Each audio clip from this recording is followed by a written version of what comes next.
Hi, my name is Matt. Welcome to Unbearable 23. So, this has basically been just what it sounds like, a very short review of Halo Season 1, Episode 1. So I'll give you my short take on it, and if you want to hear anything else I have to say, you can stop right here. How the hell do you make Halo boring? Seriously, how in all fucking hells that there are do you make Halo boring? You want now? I'll be slightly spoilers with some commentary on the episode. I won't reveal the totality of it, but it's the first episode, so you know the Chief lives till the end. So it's not spoiling that much. Right? So it started off reasonably well. The only major stupidity in the opening act was when the teenagers there were playing in the field. Now this is on a planet, mind you, that's full of like rebels or colonials, depending on your terminology from the Halo game, that are, know that the UNSC could come and take out their base. They know there's like pirates. There's no, yeah, and so they're supposed to know that they're on a dangerous situation. Some vessel shows up, and two or three of them want to go in, like cheerily, like play with it, not go report to their village, not go get advanced scouts, which they should be trained for if they'll be allowed to roam in the fields that way. That was some bad writing, okay? Then the attack happens, and these are supposed to be semi-competent people who've been standing up for themselves. Why weren't more people on the wall? And why weren't those gun implants on the wall? Didn't have some sort of protective, they could build a giant metal wall to protect from energy blasting guns. Why wouldn't they put small metal in front of the big guns to protect the people using them so they could fire back? That's a little more stupidity. But that aside, that opening battle was good. I enjoyed it. Okay, when the Spartans showed up, and when you could see, and for those out there who have never played the game and who were immediately concerned there's wokeism going on, that they make blaming the government for being bad. The government in Halo is not a nice government. It's not an evil government, but it's not a nice government. There's a borderline civil war going on between the colonies and the government. That's the setting in the game. Whether you like that or not, that's the reality of it. Okay. But I'll have more on that later. And the nice thing, when they landed, the initial colonial was like, oh no, it's a Spartan, they're going to kill us too, and blah, blah, blah. And then, but the Spartans are right on mission to take out the aliens. Right? And I enjoyed that whole battle, except for the bits I mentioned about. Right? So then the opening ends, there's only one survivor. I guess that's how the way it worked out. Then we get to the part of the movie, the show, where I just got completely bored. I mean, I had to force myself to watch it to follow the story. They did way too much exposition without content. And so there's a thing in any setting, but science fiction is big on it. Because obviously we're in the real world. We don't exist in these far-off fantasy or science fiction settings. So you need what are called information dumps in some capacity to understand what's going on. It's logical. But the better writers, whether it's a TV show or a book or whatever, know how to do an info dump in a way that keeps your interest and is part of the story. For example, in Lord of the Rings, the greatest example of all time, the greatest book ever written, Lord of the Rings, they had the Council of Elrond, where they gave you a lot of info dumps in the context of discussing what to do about the ring. So they were in the process of doing something constructive to the story, they were giving you information. Now, what is not constructive is what they did in the show, where they just kept doing scans and telling you stuff, but nothing happened other than doing scans and telling you stuff, and the ship flying back onto autopilot. They could have had interplay. All the stuff that happened at the end should have been set up during the whole time period. You should have seen characters doing things besides info dumping for that middle 20 minutes of the episode. Okay, and then they overcomplicate the plot.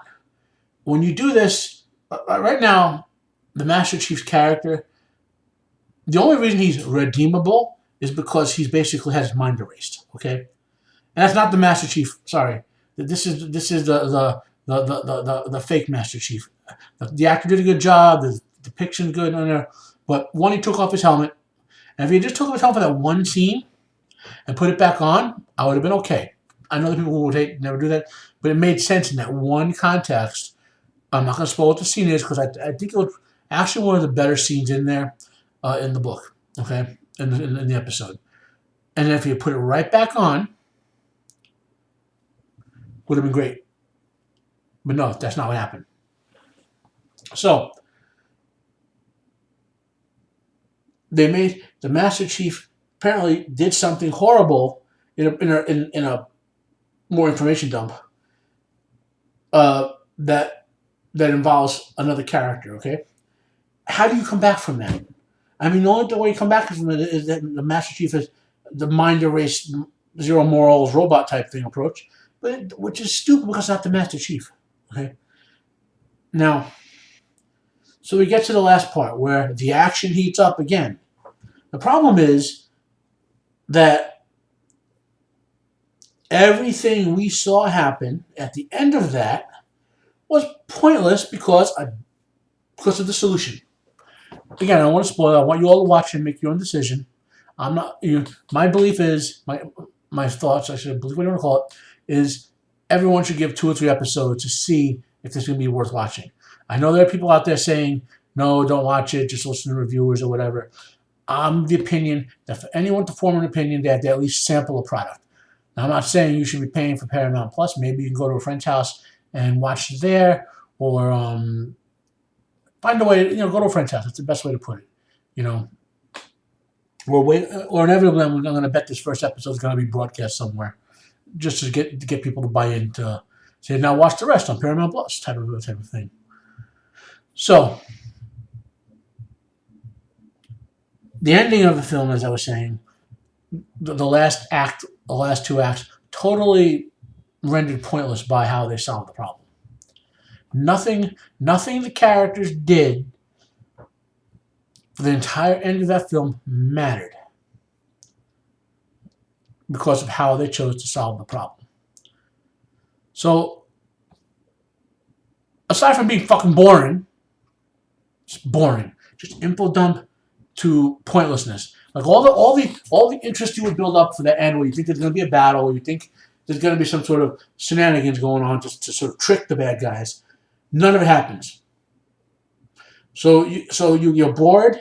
You're into it with the opening scene. Then you're bored and you listen to the info dump because you got to know what's going on. Especially not a game fan.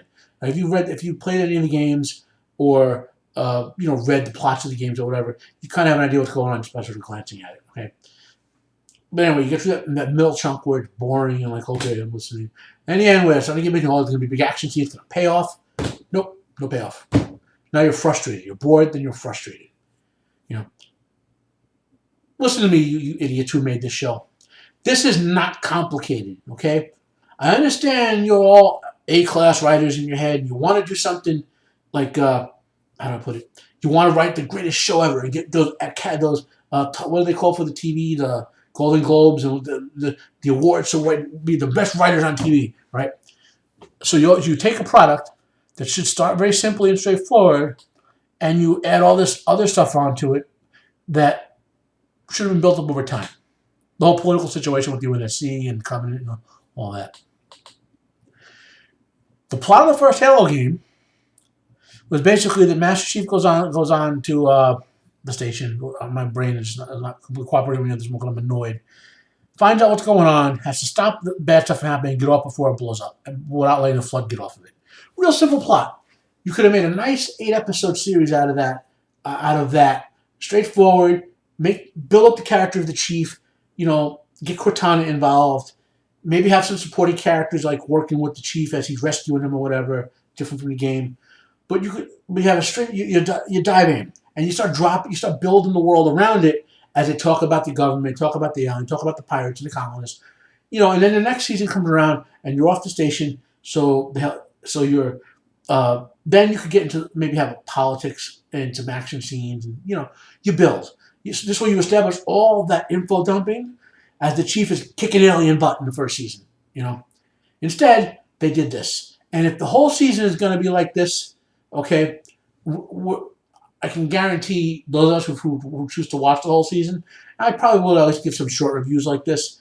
I can guarantee why they're going to be bored, frustrated, or annoyed, and when they say, "Oh, that was a cool action scene," like once every 2 episodes. I can almost guarantee that. So I'm disappointed. I mean, I shouldn't be, but I guess I am. Maybe I'm an optimist. I don't know. Uh, what do you think? Do you like this show? Are you gonna watch at least another episode of it? Um, what do you hope happens versus what you think will happen? Comment down below. Like if you like. Dislike if you dislike. Subscribe if you're interested in hearing more content from me. I'm Matt. I'm very bored by this. It's been on Rebel 73, and I am out of here.